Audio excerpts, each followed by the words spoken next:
হাদি ভাইয়ের মতো আপনিও তো কালকে গুলি হইতে পারেন, আমিও তো খাইতে পারি। আমাদের দেশের যে নিরাপদ সংকট সবচেয়ে কোনটি? মানুষের জানমালের যে নিরাপত্তা, এটা দিতে ব্যর্থ হচ্ছে সরকার এবং প্রশাসন। এটাই আমি মনে করি সবচেয়ে বড় সমস্যা বর্তমানে। আমাদের দেশে দিন দিন মানুষ বাংলাদেশকে অনিরাপদ ভাবে কেন? আগস্টে একটা বিপ্লব হলো, এটাকে অনেকে বিপ্লব বলে, অনেকে আবার কি বিপ্লব বলতে চায় না, শুধুমাত্র একটা আন্দোলন হিসেবে বলে। যারাই এই বিপ্লবটাকে ব্যর্থতার পরিণত করছে, এর দায়ভার তাদের। আমরা জানি কারা এটা করছে, তারা কারা, বুঝছেন? আপনিও জানেন, আমিও জানি। তারপরে যাদেরকে আমরা দায়িত্ব দিচ্ছি তারা কতটুকু দায়িত্বটা পালন করলো তারাও জানে, বুঝছেন? এখন যদি বিপ্লবটাকে আমরা সঠিকভাবে বিপ্লবের মতো করে দেখতাম এবং একটা বিপ্লবী সরকার গঠন করতে পারতাম, শক্তিশালী একটা সরকার গঠন করতে পারতাম, তাহলে আমাদের দেশের স্থিতিশীলতা খুব দ্রুত আসতো। রিজার্ভের যে একটা অস্থিতিশীলতা, এটা স্থিতিশীল হয়েছে না, কারণ কি? দ্রুত পদক্ষেপ নিচ্ছে। এখন শান্তির শৃঙ্খলা নিরাপত্তা নির্ভর করতেছে আমাদের রাজনৈতিক শক্তি, তারপর সরকার এবং আইন শৃঙ্খলা বাহিনী। এখন এই তিনও শক্তি কি একমত হতে পারতেছেন? তিনজন চাইতেছে তিন দিকে ক্ষমতাটাকে টানাটানি করতে, একটা জিনিসকে তিন দিকে টানাটানি করতেছে, বুঝছেন? এখন হয় একদিকে রশি একটু বেশি ঝুঁকে যাচ্ছে, তাহলে ওই দিক থেকে কি হয়ে যাচ্ছে, হালকা লুজ হয়ে যাচ্ছে।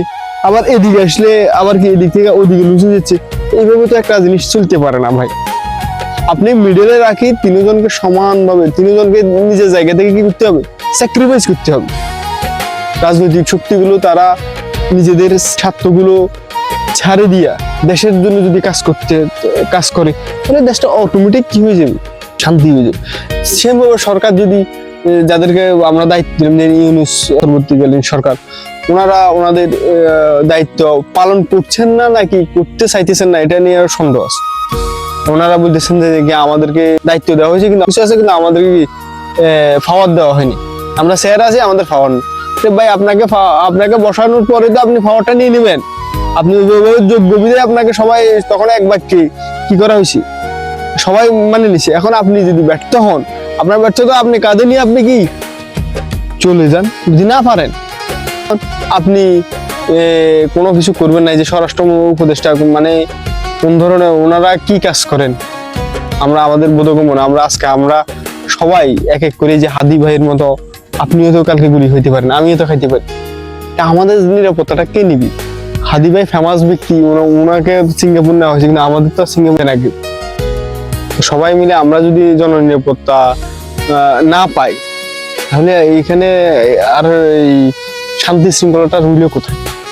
আপনি এখানে যে বললেন যে পাওয়ারের কথা, পাওয়ার সরকারের থেকে না, তোর পাওয়ারটা অদৃশ্য পাওয়ারটা কোথায় থেকে? দেখুন, আপনি জানেন দীর্ঘ 15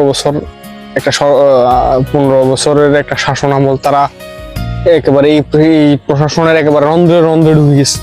কিন্তু আপনি চাইলে একদিনে কি সবাইকে বাহির করা সম্ভব না, এবং যদিও সম্ভব হয় দেশের জন্য অবর্ণনীয় একটা ক্ষতি হবে। কিন্তু ওই যে আপনার একটা জিনিসই জানেন, এটা হচ্ছে ধরেন আপনি একটা জায়গায় রোড করতেছেন, একটা জায়গায় বার সবসময় কি হয়ে যাচ্ছে, ভাঙি যাচ্ছে।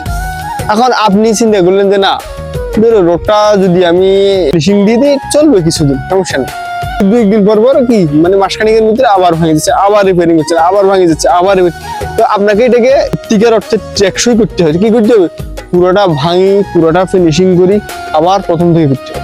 আর আপনি যদি এটাকে ভাবেন যে না, দেশের ক্ষতি, দুর্ভোগ করবে, সামান্য দুর্ভোগের পরেও তো কি আসবে।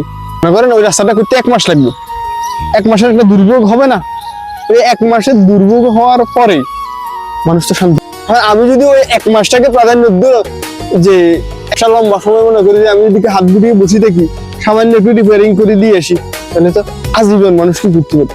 দুর্ভোগ সেই বাংলাদেশের বর্তমানে প্রশাসন থেকে শুরু করে বলে যে সে মানে অবর্ণনীয় ক্ষতি হয়ে যাবে। ক্ষতি হবে ঠিক আছে, এটা আমি অস্বীকার করতেছি, কিন্তু তাদেরকে যদি মূল উৎপাদন করে বাইর করে দেওয়া যায়, তাহলে ধরেন হয়তো 5 বছর আমরা কষ্ট করি, অভিজ্ঞতা আসতে আমাদের 5 বছর লাগবে।